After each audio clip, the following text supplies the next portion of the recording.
Bienvenue dans votre podcast favori pour passer un moment de détente et une nuit paisible.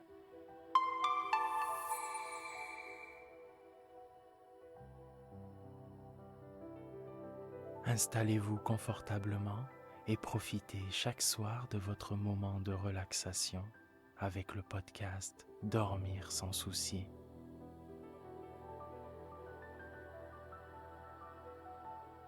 Pour débuter le podcast, découvrez la citation du jour, une source d'inspiration qui vous guidera vers la tranquillité intérieure.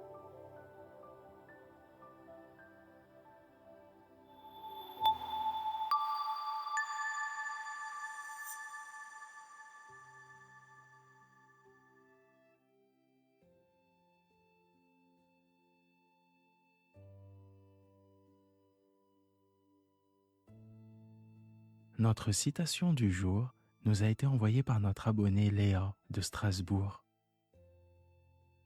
On passe une moitié de sa vie à attendre ce qu'on aimera et l'autre moitié à quitter ce qu'on aime. Cette citation de Victor Hugo nous rappelle avec tendresse et émotion la dualité des relations humaines. Elle souligne ce cycle naturel de l'attente et de la séparation qui jalonnent nos vies. Attendre avec impatience ceux qui vont enrichir notre existence, puis apprendre à accepter le départ de ceux que nous chérissons. C'est une part inévitable de notre expérience. Dans cette réalité, Hugo capture la profondeur des liens affectifs, où les moments de bonheur se mêlent souvent à la mélancolie de la séparation. C'est un rappel doux et amer de la beauté et de la fragilité des relations qui parsèment notre voyage sur cette terre. Merci Léa.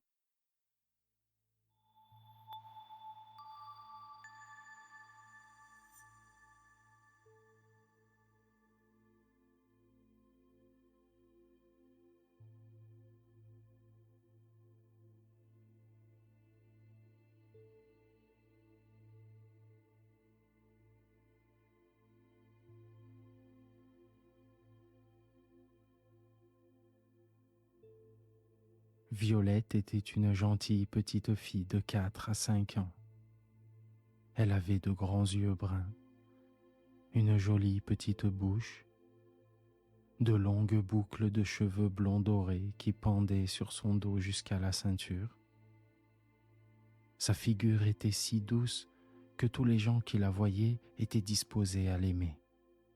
Et ceux qui la connaissaient bien l'aimaient pour de bon, parce qu'elle était la plus docile, la plus caressante et la meilleure petite fille qu'on pût voir. Pourtant, elle se trouvait malheureuse. Bien des fois dans la journée, son petit cœur se gonflait de chagrin, ses yeux se remplissaient de larmes, et elle murmurait en poussant un gros soupir. Pauvre petite Violette. Elle disait cela en anglais, car la petite Violette était anglaise, et c'est justement ce qui causait son chagrin. Elle demeurait en Angleterre, dans une grande ville manufacturière, aux rues étroites et aux hautes maisons où l'air était malsain pour les enfants délicats. Et la petite Violette n'était pas forte. Sa mère, la voyant devenir toute pâle et maigre, perdre l'appétit et rester toujours assise sans se soucier de jouer, avait consulté le médecin. Et le médecin avait conseillé d'envoyer Violette au bord de la mer. Justement, une tante de Violette, qui était mariée à un Français, se trouvait à ce moment-là en visite chez sa sœur, la mère de Violette. Elle offrit d'amener sa petite nièce et promit d'aller passer avec elle l'été au bord de la mer, à Beuzeval, où elle avait une maison. Violette aimait beaucoup sa tante Lucie, qui jouait avec elle, l'appelait Darling et l'embrassait aussi souvent que sa maman. Elle ne demanda pas mieux que d'aller avec elle. Pourtant, elle eut un peu de chagrin quand, installée à la portière du wagon, elle vit que son papa et sa maman n'y montaient pas, que sa maman détournait la tête pour s'essuyer les yeux et que tous les deux lui criaient « Au revoir Violette » pendant que le train se mettait en marche. Mais sa tante lui expliqua qu'elle l'emmenait voir des choses très amusantes et qu'elle la ramènerait bientôt les raconter à sa maman. Tu n'oublieras rien, n'est-ce pas, Violette? Et Violette, toute fière à l'idée de raconter à sa maman des choses amusantes qu'elle aurait vues, répondit bien vite. Oh non, tante Lucie. Tout alla très bien tant qu'on fut en Angleterre, et même sur le bateau où presque tout le monde parlait anglais. Mais quand Violette fut arrivée en France et qu'elle ne comprit plus un mot de ce qui se disait autour d'elle, il lui sembla qu'elle était perdue et qu'elle ne pourrait plus jamais retrouver sa maman. Elle se mit à l'appeler en pleurant, et rien ne put la consoler, ni les bonbons, ni la belle poupée que son oncle lui acheta, ni le joli petit lit, bien plus joli que le sien, où on la coucha le soir de son arrivée, ni les jolies choses qu'on lui fit voir, ni la petite chienne Judy qui lui léchait les mains et ne demandait qu'à jouer avec elle, ni les caresses de sa bonne tante Lucie. Elle ne s'endormit qu'à force de pleurer. Elle pleura encore en se réveillant le matin, et sa tante décida de partir tout de suite pour Beuzeval, pensant qu'elle s'y amuserait sur la plage et y trouverait de petits camarades qui la distrairaient. Ça aurait été très bien si les petits camarades eussent parlé anglais. Mais ils avaient beau être très aimables pour elle en français, Violette n'y comprenait rien. Elle restait triste et farouche et refusait absolument de lâcher la main de sa tante, qu'elle tenait serrée dans sa petite main. Elle creusait languissamment des trous dans le sable et faisait des pâtés avec sa pelle et son seau quand elle se trouvait à l'écart des autres enfants, mais elle ne voulait pas se rapprocher d'eux. Et la nuit, on l'entendait sangloter encore en rêve et répéter tristement « Pauvre petite Violette ».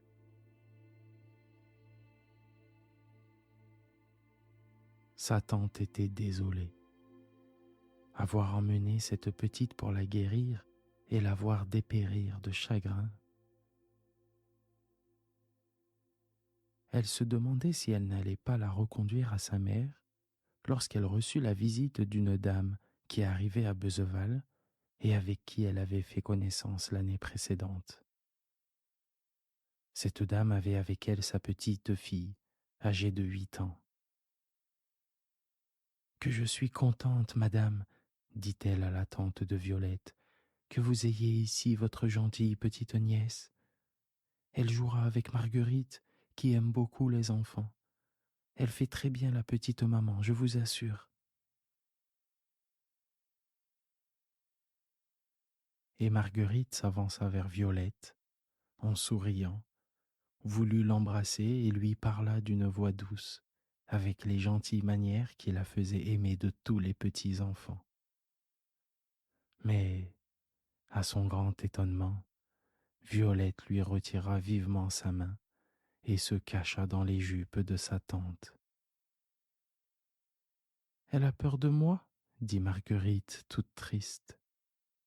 « Excusez-la, la pauvre petite, elle est anglaise, elle n'entend pas un mot de français, et elle a peur de tout le monde, » dit tante Lucie pour excuser l'impolitesse de sa chérie. Ah, fit Marguerite, elle doit bien s'ennuyer alors. Vois-tu, Marguerite, reprit sa mère, si tu avais bien travaillé depuis le temps que tu suis le cours d'anglais, tu pourrais causer avec elle. Est-ce que tu ne sais rien lui dire? Seulement bonjour ou voulez-vous jouer avec moi? Marguerite secoua la tête et rougit. C'était une bonne petite fille, Marguerite, mais elle était paresseuse comme un loir et si insouciante que cela lui était égal d'être la dernière au cours d'anglais. À son avis, cela ne servait à rien d'apprendre l'anglais quand on vivait en France. Ce jour-là, elle fut obligée de comprendre que cela pouvait parfois servir à quelque chose. Elle resta tranquille sur sa chaise tout le temps de la visite, avec un air très sérieux. Elle cherchait des mots anglais dans sa mémoire, et juste parce qu'elle les cherchait, les maudits mots anglais ne voulaient pas venir. Elle finit par trouver a penknife et some bread, un canif, du pain. En quoi ces mots-là pourraient-ils lui servir à causer avec Violette? Comme sa mère se levait pour partir, elle eut une inspiration lumineuse et s'approchant de la petite Anglaise, elle lui dit timidement « Kiss me, Violette !» Un sourire, gai comme un rayon de soleil, éclaira la figure de Violette. Elle tendit son petit visage au baiser de Marguerite et lui répondit. Kiss me, Violette était tout l'anglais que Marguerite posséda pour le moment, et elle ne comprit rien à ce que lui disait Violette. Les deux petites filles se revirent sur la plage. Marguerite, dans un joyeux groupe qui jouait à la queue du loup, et Violette, pendue à la main de sa tante, avec un petit air triste et affairé. Pauvre petite Violette. Marguerite avait le cœur compatissant. Tout en jouant, et même en riant et en criant « au loup !» avec les autres, elle ne pouvait s'empêcher de regarder Violette. C'est vrai, pensait-elle, que c'est bien triste d'être toute seule loin de son pays et de ne pouvoir parler à personne. Elle a sa tante, oui, mais sa tante n'est pas une petite fille. Comme elle a souri quand je lui ai dit « kiss me », elle m'a embrassé tout de suite, elle m'a parlé. Je voudrais bien savoir ce qu'elle m'a dit. À ce moment-là, Marguerite entendit, sans savoir d'où elle venait, une petite voix qui ne faisait pas de bruit, mais qui savait fort bien se faire entendre. Et cette voix qui avait déjà souvent parlé à Marguerite, mais qu'elle n'avait jamais voulu écouter, trouva cette fois le chemin de son cœur. Si tu avais été laborieuse et obéissante, disait-elle, si tu t'étais appliquée à bien suivre ton cours d'anglais, tu pourrais consoler cette pauvre petite fille, l'habituer à vivre ici, où on l'a envoyée guérir, et tu lui sauverais peut-être la vie. Tu plains, c'est très bien, mais à quoi cela lui sert-il, ta pitié? Faute de trouver à parler sa langue, elle sera peut-être obligée de s'en retourner tout de suite dans son pays, où elle était malade, et peut-être qu'elle y mourra. Tu vois bien que cela peut servir à quelque chose d'apprendre l'anglais, et que les petites filles ont grand tort de suivre leur sotte idée au lieu d'obéir à leurs parents. Oh oui, oh c'est vrai, répondit en elle-même Marguerite. toute confuse. Mais ce n'est pas assez d'écouter sa conscience et d'avouer qu'elle a raison. Marguerite était assez grande pour le comprendre. « Maman, dit-elle à sa mère, assise au milieu d'un groupe de dames, j'ai faim. Veux-tu que j'aille demander à goûter à ma bonne ?»« Va, mon enfant, répondit sa mère, et Marguerite rentra chez elle en courant. Elle pouvait avoir faim sans doute, car c'était l'heure du goûter. Mais elle avait bien autre chose en tête que le pain et le chocolat que lui donna sa bonne. Elle les emporta dans sa chambre, et tout en grignotant, elle chercha dans les livres que sa maman avait soigneusement rangés sur sa table, à côté d'un encrier et d'une plume, les livres d'anglais, qu'elle avait tant dédaignés pendant toute l'année. Elle chercha dans les dialogues, elle chercha dans la grammaire, elle chercha dans le dictionnaire. Elle en avait chaud. Et quand sa maman, étonnée de sa longue absence, vint voir ce qu'elle faisait, elle la trouva écrivant sur un cahier neuf des phrases anglaises qu'elle avait composées pour les dire à Violette. Sa maman, attendrie, la serra bien fort sur son cœur.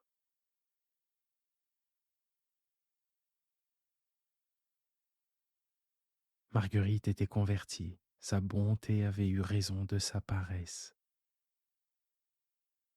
On put croire que ses conversations avec Violette furent d'abord un peu pénibles, mais à force d'étudier dans ses livres et de demander à la tante Lucie les mots qui l'embarrassaient, elle finit par se tirer d'affaire. Et 15 jours après, tante Lucie écrivait à la maman de Violette. Depuis que nous avons une petite amie à qui parler, Violette a retrouvé sa gaieté. Elle est fraîche, elle mange, elle dort, elle remue, elle saute, elle court, elle rit. Elle est comme ressuscitée. Elle apprend des mots anglais à Marguerite, qui lui apprend des mots français. Elles se comprennent déjà très bien, et Violette consent à se laisser entraîner dans des parties de jeu avec les autres enfants de la plage qui veulent tous apprendre l'anglais pour causer avec la petite Anglaise qui est si gentille. Violette est tout à fait apprivoisée. Je te la ramènerai bien portante et parlant français. Elle n'oublie pas son papa ni sa maman, et elle sera bien joyeuse de les revoir. Mais elle est heureuse ici, et elle ne dit plus jamais « Pauvre petite Violette ».